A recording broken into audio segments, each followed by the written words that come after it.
Hello guys, welcome again to this discussion on class 11th chapter number 6 जो हमारा चल रहा था। And this is judiciary.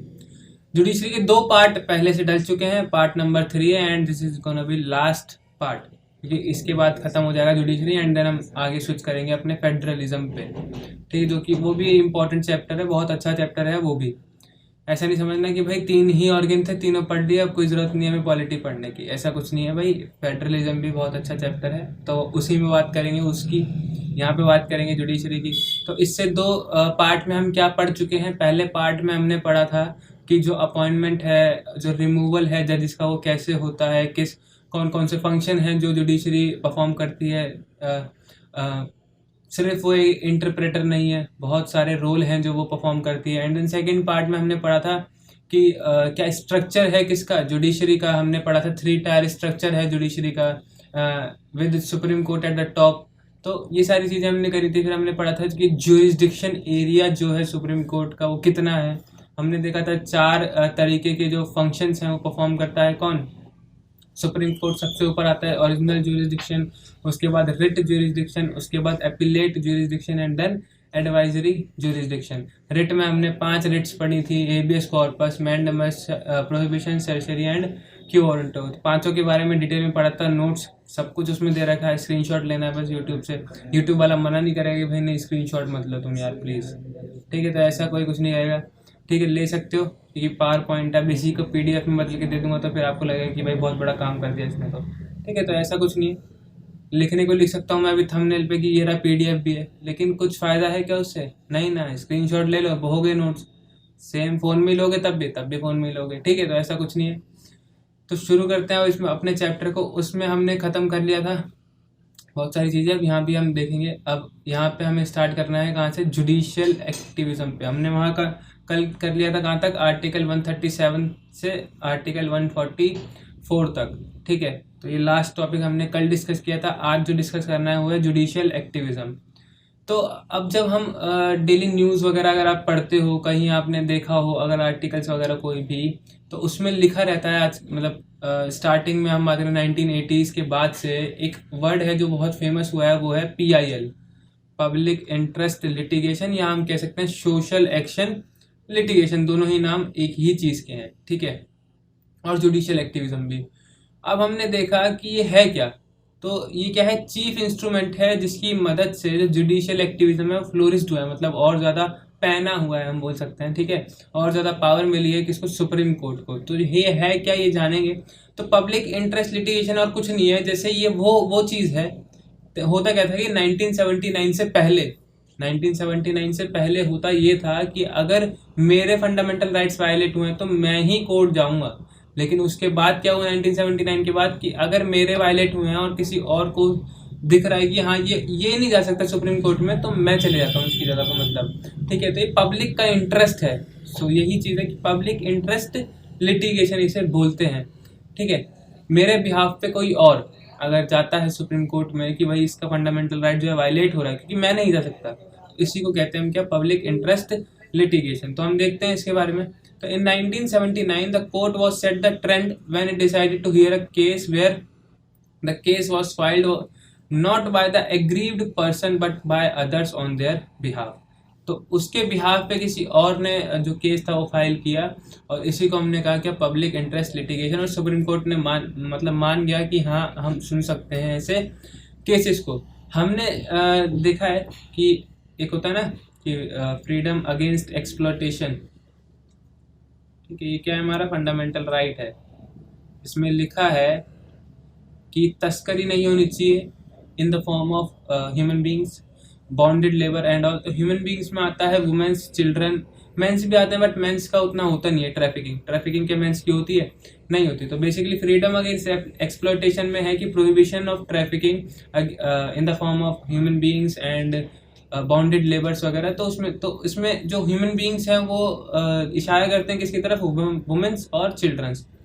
हाँ मेंस भी आते हैं, बट ऐसा नहीं है कि मेंस में बहुत कम ट्रैफिकिंग होती है, होती ही नहीं है, किसी ने मतलब देखा ही नहीं है ऐसा कोई केस। तो वुमेन्स और चिल्ड्रंस।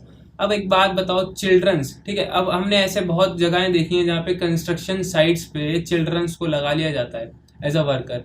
सो ये क्या है उनका, वायलेशन है किसका, फंडामेंटल राइट का, बिकॉज 14 से कम वाला कोई भी डिजास्टरस एक्टिविटी में मतलब पार्टिसिपेट नहीं कर सकता। तो इसके लिए एक PIL दर्ज की गई, ठीक है। तो वो सारी चीज़ें आई जिससे कि एक और नया आर्टिकल जुड़ा, आर्टिकल 21A, जो क्या है, right to education 16 to 14 year के एज गैप के बच्चों के लिए। तो इस PIL क्या है, बहुत ही इम्पोर्टेंट रोल प्ले किया है जब से ये इंट्रोड्यूस हुई है, ठीक है। न्यूज़पेपर के बेसिस पे, लेटर्स के बेसिस पे, कुछ आर्टिकल्स के बेसिस पे जो हम बात करें एडवोकेट्स होते हैं सुप्रीम कोर्ट के, वो क्या करते हैं, केस मतलब फाइल डालते हैं सुप्रीम कोर्ट के अंदर एंड देन उसको चलती है वो, ठीक है। तो ये होता है कि PIL कि किसी और पर्सन के लिए अगर जो नहीं डाल सकता, क्या एप्लीकेशन या केस फाइल नहीं कर सकता, उसके बेसिस उसके बिहाफ पे कोई और कर रहा है, तो उसको हम कहते हैं पब्लिक इंटरेस्ट लिटिगेशन। क्लियर है। तो judicial activism has had many fold impact on the political system. तो इसके ऊपर पॉलिटिकल सिस्टम के ऊपर क्या है पड़ा है, बहुत ज़्यादा इम्पैक्ट पड़ा है किसका, जुडिशियल एक्टिविज्म का। It has also democratized the judicial system by giving not just to individuals but also groups access to the courts, ठीक है। तो पूरा ग्रुप भी क्या करता है, मान लो अगर पूरे ग्रुप के ही हम बात करें, फंडामेंटल राइट्स को वायलेट किया गया है, तो वो भी जा सकते हैं सीधा सीधा सुप्रीम कोर्ट के पास, ठीक है। सिर्फ एक सिंगल पर्सन नहीं जा सकता, पूरा ग्रुप भी जा सकता है। It has force executive accountability. इसने क्या किया है कि जो अकाउंटेबिलिटी है एग्जीक्यूटिव्स की उसको बढ़ा दिया है, ठीक है। हमने देखा था रिट्स वाले में कि हमने मैंडेमस किसके लिए होता है, मैंडेमस का मतलब क्या होता है, वी कमांड, मतलब कि भाई अगर कोई पब्लिक ऑफिसर है या पब्लिक सर्वेंट है, अगर वो अपना काम ढंग से नहीं कर रहा है, तो जो सुप्रीम कोर्ट है और जो हाई कोर्ट है वो रिट इशू करते हैं किसको, उस ऑफेंडर को बेसिकली, ठीक है। तो वो क्या करते हैं, एक तरह से हम बात करें तो एग्जीक्यूटिव अकाउंटेबिलिटी बढ़ाता है। It has also made an attempt to make the electoral system much more free and fair. Electoral system इससे क्या होता है, बहुत फ्री एंड फेयर होता है। कैसे, क्योंकि जो कोर्ट है वो जितने भी कैंडिडेट्स खड़े होते हैं उनका उन्हें एजुकेशनल क्वालिफिकेशन चाहिए, सारे एसेट पता होने चाहिए, सोर्स ऑफ इनकम पता होना चाहिए, सारी चीज़ें वो मांगते हैं। कौन, सुप्रीम कोर्ट या कोर्ट जो भी है, ठीक है। तो court ask candidate contesting elections to file affidavit indicating their assets and income along with educational qualifications so that the people could elect their representatives based on accurate knowledge, ठीक है। अब जो कोर्ट है वो जितनी भी इंफॉर्मेशन है उसको पब्लिकली लाएंगे एंड देन जो पीपल हैं वो क्या कर सकेंगे, जज कर सकेंगे कि किसकी क्वालिफिकेशन कितनी है, कौन किस तरीके का बिजनेस करता है, किसको किस, तो उस तरीके से जो इंसान है वो अपनी सोच बना सकता है कि मैं इस इंसान को जिताऊंगा और इसको नहीं जिताऊंगा, या इसको वोट दूंगा उसको नहीं दूंगा, ठीक है। तो सिंपल है। Next is it has democratise the judicial system, जो कि ऊपर भी हमने पॉइंट देख लिया था, ठीक है। इसने क्या कहते हैं, जुडिशियल सिस्टम को थोड़ा और डेमोक्रेटाइज बना दिया, मतलब कि हर कोई अब जा सकता है, या तो खुद जा सकता है या तो PIL वो मतलब कोई और दर्ज कर देगा। फॉर एग्जाम्पल हमने एक चीज़ छोड़ दी यहाँ पे, ये मैं भी भूल गया इसे बताना, सम अर्ली PILs। तो PILs कुछ न्यूज़पेपर पब्लिश मतलब रिपोर्ट में क्या ट्रायल्स होता है ना, जो कोर्ट्स में ट्रायल चलते हैं, ठीक है। अब ट्रायल के दौरान क्या होता है, अगर कोई किसी के ऊपर कोई जुर्म है तो वो जेल में रहता है ना। अब मान लो किसी के ऊपर आरोप है कि उसने चोरी की है, ठीक है, क्या किया, चोरी की है, तो उसके लिए सज़ा कितनी ही मिलेगी उसे, ठीक है। और मान लो कि जो केस है वो चलते ही जा रहा है 7-8 साल चल गया केस और वो जेल में ही है, तो 7-8 साल के लिए तो उसने पहले ही सज़ा काट ली ना। तो इसके ऊपर ये पहली PIL है। अब 1980 वाली क्या है कि एक prison inmate of the Tihar jail managed to send a scribbled piece of paper to Justice Krishna Iyer of the Supreme Court narrating physical torture of the prisoner. The judge got it converted into a petition through letter on. The court abandoned the practice of considering letters. This case, known as Sunil Batra versus Delhi Administration 1980, also became one of the pioneers of public interest litigation. हुआ क्या कि जो prison inmate था किसका, कहाँ का, Tihar jail का, उधर क्या होता था कि टॉर्चर होता था बहुत ज़्यादा, कहाँ पे, जेल के अंदर। तो वो सारी चीज़ें सामने आई किसके, मतलब एक लेटर में किसी एक प्रिजनर ने दे दी किसको, जस्टिस अय्यर को। पूरा नाम क्या था इनका, justice Krishna Iyer, supreme court के जज थे। इन्होंने उसको क्या किया, उस लेटर को इन्होंने मतलब पब्लिक इंटरेस्ट लिटिगेशन में कन्वर्ट कर दिया एंड देन एक केस फाइल कर दिया, और जो उनके जो राइट्स थे कुछ तो उनको मिल गए, क्योंकि एक इंडिया ही ऐसी कंट्री है जहाँ पे प्रिजनर्स के भी कुछ राइट होते हैं, ठीक है। तो ये कुछ PILs जो मैंने आपको दिखाया अभी बताया, ठीक है, आपकी बुक से ही है, वो पेज लिखा हुआ है, ठीक है। नेक्स्ट ये भी हमने देख लिया कि it has force executive accountability, दोनों ही चीज़ हम पहले ही पढ़ चुके हैं, देखो ये पूरी ये लाइन सेम टू सेम, ठीक है। नेक्स्ट, अब इसकी नेगेटिव साइड क्या थे? पॉजिटिव साइड तो ये थे कि उसने जो सिस्टम था जुडिशियल सिस्टम, उसको डेमोक्रेसी से भर दिया था, मतलब उसका जो डेमोक्रेटाइज कर दिया था किसको? जुडिशियल सिस्टम को। एंड नेक्स्ट उसने एग्जीक्यूटिव की अकाउंटेबिलिटी बढ़ा दी थी। अब वहीं अगर हम बात करें नेगेटिव साइड की, तो इसने क्या कर दिया था? ओवर बर्डन कर दिया था किसको? कोर्ट्स को। It has over burden the court. अब यार कुछ PILs आप ऐसी देखोगे जिनका कोई मतलब नहीं बनता, मतलब कोई मतलब बनता ही नहीं है, उसको आप कुछ नहीं कह सकते हो। आपने देखा है बहुत सारे स्टूडेंट्स एग्ज़ाम कैंसिलेशन के लिए चले जाते हैं, भाई कोर्ट में डाल देते हैं। चलो ठीक है भाई, डाल दिया आपने अपनी खुशी के लिए, आपने तैयारी नहीं की होगी, क्या ये सही है? मेरे हिसाब से बहुत गलत है भाई, स्टूडेंट को ऐसा नहीं करना चाहिए। पर्सनली आप ट्विटर पे चल दो, आप चला दो अपना कैंपेन पूरा, लेकिन कोर्ट के पास और बहुत काम है। हम देख चुके हैं पिछले चैप्टर, मतलब पिछले पार्ट में, कि कोर्ट के पास बहुत काम है, उसको इतना कुछ नहीं करना है, ठीक है। अब वो आपके ही देखते, जैसे हमने देखा था पिछले साल हुआ था ये कि नीट के लिए, अब जो कोर्ट जैसे ही बैठा वैसे ही उसने उस एप्लीकेशन को मतलब हटा दिया कि नहीं, हम इस पे हेयरिंग नहीं करेंगे, क्योंकि उन्हें पता है कि कोर्ट के पास और भी काम है। सुप्रीम कोर्ट इतना बिजी कोर्ट है कि भाई आप नहीं चाहोगे कि ऐसे बेफालतू के केसेस आए। तो ये नेगेटिव साइड था कि उसने क्या कर दिया था? ओवर बर्डन कर दिया था कोर्ट्स को। एंड उसने क्या कर दिया था? जो लाइन थी, जो डिस्टिंक्शन लाइन थी किस किस के बीच में? एग्जीक्यूटिव और लेजिस्लेचर, और एग्जीक्यूटिव और जुडिशरी, इन दोनों के बीच में जो लाइन थी वो बहुत कम कर दी थी। बिकॉज हमारे पास रिटन कॉन्स्टिट्यूशन है, जो एग्जीक्यूटिव और जो जुडिशरी और जो लेजिस्लेचर है, इन तीनों का काम क्या है? फिक्स है, इन तीनों का एरिया फिक्स है। But by the introduction of PIL जो लाइन थी वो बहुत डिस्टिंक्ट हो गई थी।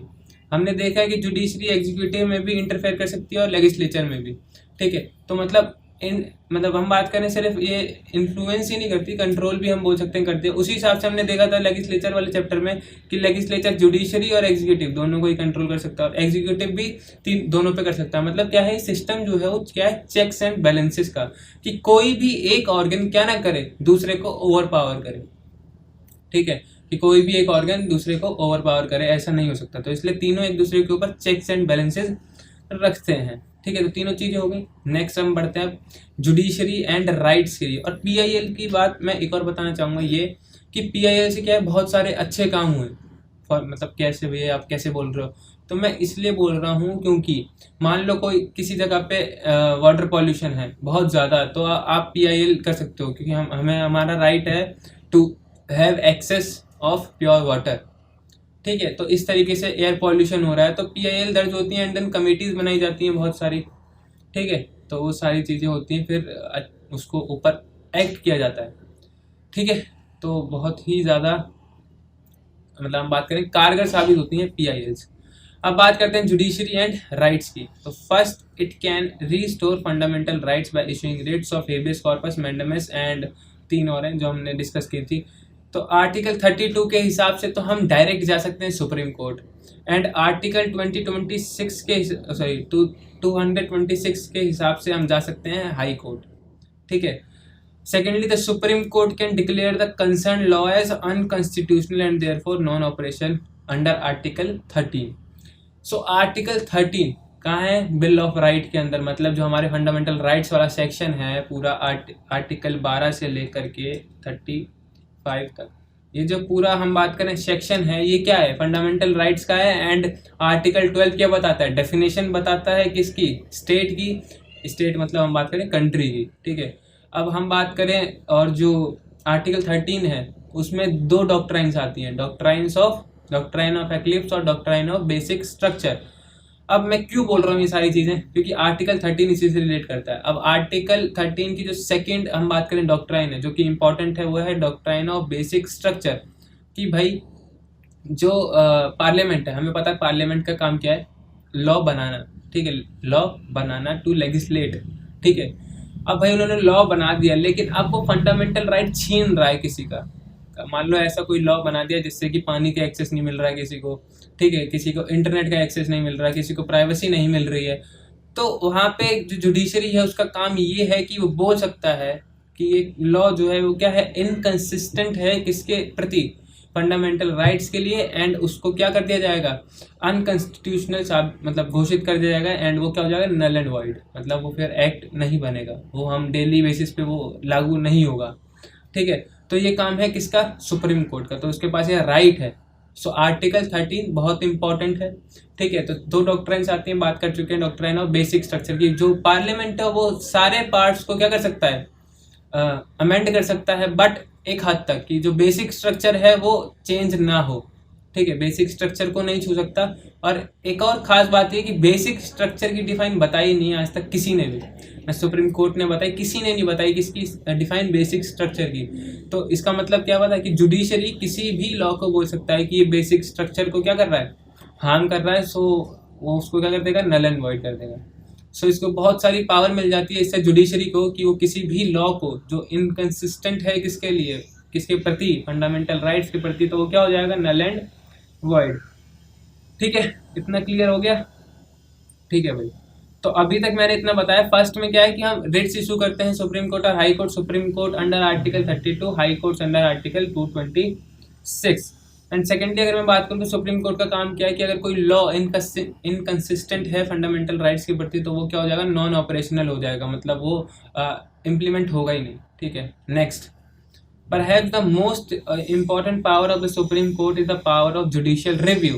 Judicial review means the power of the Supreme Court to examine the constitutionality of any law. तो यही मैंने बताया ना आपको, जैसे जुडिशियल रिव्यू ऐसा कहीं कॉन्स्टिट्यूशन में मेंशन्ड नहीं है, कहीं भी जो जुडिशियल रिव्यू है वो कहीं भी मेंशन नहीं है रिटन कॉन्स्टिट्यूशन में। बट जो ये डॉक्ट्राइन ऑफ बेसिक स्ट्रक्चर है, ये अपने आप में जो सुप्रीम कोर्ट को ये पावर देता है किसकी, जुडिशियल रिव्यू की, कि कोई सा भी लॉ वो रिव्यू कर सकता है, and if it is inconsistent with fundamental rights then the law has been declared null and void. Clear है, तो किसी भी लॉ की कॉन्स्टिट्यूशनैलिटी चेक करता है कौन, सुप्रीम कोर्ट। ठीक है, तो सेम चीज जो मैंने पहले बताई थी वो भी यहीं पे है। If the court arrives at the conclusion that the law is inconsistent with the provision of the constitution, such a law is declared as unconstitutional and inapplicable. Clear है, same line. India has a written constitution. The Supreme Court can strike down a law that goes against fundamental right, implicitly gives the Supreme Court the power of judicial review. Clear है, ये तीनों point मैं पहले ही slide में बता चुका हूँ, यहाँ पे भी सेम लाइन लिखी हुई है। ठीक है, अब आपने बोला होगा भाई आपको तो पता रहता ना, पहले से पढ़ लेते हो। भाई नहीं पढ़ा था मैंने कि ऐसी भी स्लाइड मैंने बना रखी है, लेकिन हाँ था, कभी पढ़ा था जीवन में पहले, तो बता दिया इसलिए पहले ही, क्योंकि मुझे नहीं पता था कि स्लाइड मैंने भी बनाई है, बहुत पहले की स्लाइड बन रखी है, बस कवर अभी हो रही है। ठीक है, तो सुप्रीम कोर्ट के पास पावर है किसकी, जुडिशियल रिव्यू की। क्या ये कॉन्स्टिट्यूशन में मेंशन नहीं है, बट जो डॉक्ट्राइन ऑफ बेसिक स्ट्रक्चर है वो खुद ही ऐसी पावर दे देती है सुप्रीम कोर्ट को कि वो किसी भी लॉ को चेक कर सकते हैं। क्या चेक कर सकते हैं, कॉन्स्टिट्यूशनैलिटी ऑफ दैट लॉ। आगे बढ़ते हैं। सो together the writ power and review power of the court make judiciary very powerful. तो जो रिट पावर है और जो रिव्यू पावर है कोर्ट का, वो उसको बहुत पावरफुल बना देता है। अब हमने देख लिया जुडिशरी चैप्टर में कि भाई बहुत ज़्यादा पावर है इसके पास, तो ये एग्जीक्यूटिव और लेजिस्लेशन से बड़े हो जाएंगे, ऐसा नहीं है। लेजिस्लेशन अपने जो काम है वो अच्छे से परफॉर्म करता है, बहुत सारे काम है जो सिर्फ लेजिस्लेशन परफॉर्म कर सकता है। एग्जीक्यूटिव के पास भी अलग अपनी पावर्स हैं। ठीक है, तो ऐसा नहीं है कि सिर्फ जुडिशरी है। यस, जुडिशरी की जब हम बात करें तो पावर अच्छी खासी होती है, बट इतनी नहीं होती कि वो किसी को भी ओवर पावर करे। जैसे कि मैंने बताया कि क्या है, सिस्टम जो है वो किसका है, चेक्स एंड बैलेंसेस का है। अब बात आती है जुडिशरी एंड पार्लियामेंट की। तो the power issue were at the center of the controversy between the parliament and the judiciary। तो पावर किसकी ज़्यादा है, जैसे कि मैंने पिछली वीडियो में बोला था आपको एक क्वेश्चन कि किसकी पावर ज़्यादा है, जुडिशरी की या फिर पार्लियामेंट की या फिर कॉन्स्टिट्यूशन की। तीनों में से अगर आपको एक को चुनना हो तो क्या चुनोगे, तो yes, there is no doubt that कि जो कॉन्स्टिट्यूशन है वो क्या है, टॉप पर है। कॉन्स्टिट्यूशन ही क्या है, हम बात करें सुप्रीम लॉ ऑफ लैंड है, मतलब उसके ऊपर तो कोई जा ही नहीं सकता। अब कॉन्स्टिट्यूशन को भी हम इसलिए चेंज कर सकते हैं बिकॉज कॉन्स्टिट्यूशन में ही लिखा है yes, parliament has the power to amend the constitution. तो कॉन्स्टिट्यूशन ने खुद बोला है कि हाँ आप मुझे अमेंड कर सकते हो according to the need and according to the time. ठीक है, बट क्या, अब देखो, अब बात आती है पार्लियामेंट जुडिशरी की। तो इन दोनों में से जो पावर है वो किसकी ज़्यादा है, तो यहाँ पे जो है वो कन्फ्यूजन रहेगी हमेशा। तो जो पावर है वो किसकी ज़्यादा है, पार्लियामेंट की ज़्यादा है। We need to accept that. कि भाई पार्लियामेंट की पावर क्या है, ज़्यादा, बिकॉज सुप्रीम कोर्ट के जो जज हैं, अब देखा जाए तो सुप्रीम कोर्ट के जो जज हैं वो भी क्या है, अगर उनको निकालने का रेजोल्यूशन पास किया जाए इन पार्लियामेंट तो क्या वो निकल नहीं सकते? यस, निकल सकते हैं। बट वही बात है ना, दोनों एक दूसरे के ऊपर डिपेंडेंट है। बट अगर पावर की बात की जाए तो यस, पावर किसके पास ज़्यादा है? पार्लियामेंट के पास ज़्यादा है, ठीक है, नो डाउट। तो पार्लियामेंट ऊपर रहेगा, जुडिशरी नीचे रहेगा। ऐसा नहीं कि बहुत ज़्यादा नीचे है, बस वही 19 साढ़े 19 का फर्क है, ठीक है, ज़्यादा फर्क नहीं है दोनों में। अब what is the scope of right to private property? So ये अब इसमें क्वेश्चंस पूछे गए कि what is the scope of parliament's power to amend the constitution. तो मैंने आपको जैसा बताया कि जो पार्लियामेंट की पावर है, तो सुप्रीम कोर्ट ने जो केशवानंद भारती वाला केस था, यार देखो, this case is famous as the Kesavananda Bharati case. तो केशवानंद भारती केस में क्या हुआ था कि केशवानंद जो थे एक पंडित थे, ठीक है, तो इन जो ये केस चला था बहुत दिन चला था, और सबसे बड़ा कॉन्स्टिट्यूशनल बेंच, सुप्रीम कोर्ट में 3 तरीके के बेंच होते हैं, सिंगल डिवीजन मतलब single bench, divisional bench and constitutional bench. Constitutional bench तभी लगता है जब जो बात है वो इंटरप्रिटेशन ऑफ कॉन्स्टिट्यूशन की हो।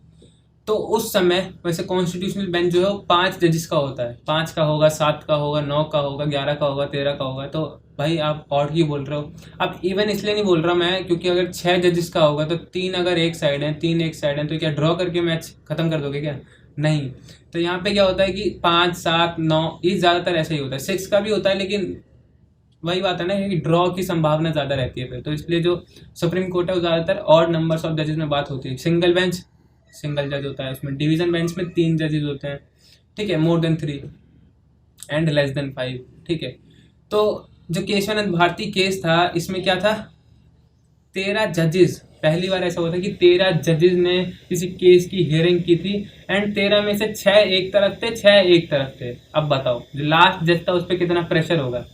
यही मतलब वही बात होगी कि लास्ट बॉल पे तुम्हें 6 रन चाहिए, ऐसा था उधर हिसाब किताब, ठीक है, थोड़ा सा। तो 13 जजेस थे, 6 एक तरफ, 6 एक तरफ, बीच में फंस गए जस्टिस खन्ना। तो जस्टिस खन्ना बीच में फंस गया। अब जस्टिस खन्ना सोच रहे थे कि भाई मैं केशवानंद भारती की तरफ जाऊं या यूनियन की तरफ जाऊं। तो उन्होंने डिसाइड किया कहाँ जाने का, केशवानंद भारती केस, मतलब केशवानंद भारती की तरफ। सो जो केस था वो इस तरफ चला गया, एंड उसमें एक चीज़ डिस्कवर हुई, नई चीज़, जिसको हम कहते हैं डॉक्ट्राइन ऑफ बेसिक स्ट्रक्चर। तो parliament can amend the constitution but in a certain way, कि वो क्या ना करे, फंडामेंटल राइट्स या बेसिक स्ट्रक्चर से वो छेड़खानी ना करे जो कॉन्स्टिट्यूशन का है। अब मैंने जैसा कि आपको बताया कि सुप्रीम कोर्ट ने आज तक ये डिफाइन नहीं किया कि जो बेसिक स्ट्रक्चर है वो क्या है, उसकी डेफिनेशन। तो अब जब पता ही नहीं है किसी को कि बेसिक स्ट्रक्चर क्या है, तो क्या कोई भी लॉ, वैसे अगर हम सोचें दिमाग लगा के कि सुप्रीम कोर्ट कोई से भी लॉ को बोल सकता है कि ये से बेसिक स्ट्रक्चर में इंट्रूड कर रहा है, तो हम इसको पास नहीं कर सकते, मतलब उसको अनकॉन्स्टिट्यूशनल साबित कर देंगे। सो वो वाला केस हो जाता है उधर, ठीक है। नेक्स्ट, खत्म, ठीक है। तो फाइल आ गई है, अभी तो ब्लैक शो हो गया आपको। सो इतना ही था आज की वीडियो में। Thank you and bye bye. और जो नेक्स्ट वीडियो होगी वो फेडरलिज्म के ऊपर होगी, ठीक है। और हाँ, जैसा कि MCQ वाला बोला था मैंने, सो यस, MCQ आएंगे, ज़रूर आएंगे। पेपर तो आने दो अपने 11th के, तो आ जाएंगे, ठीक है। So thank you and bye bye.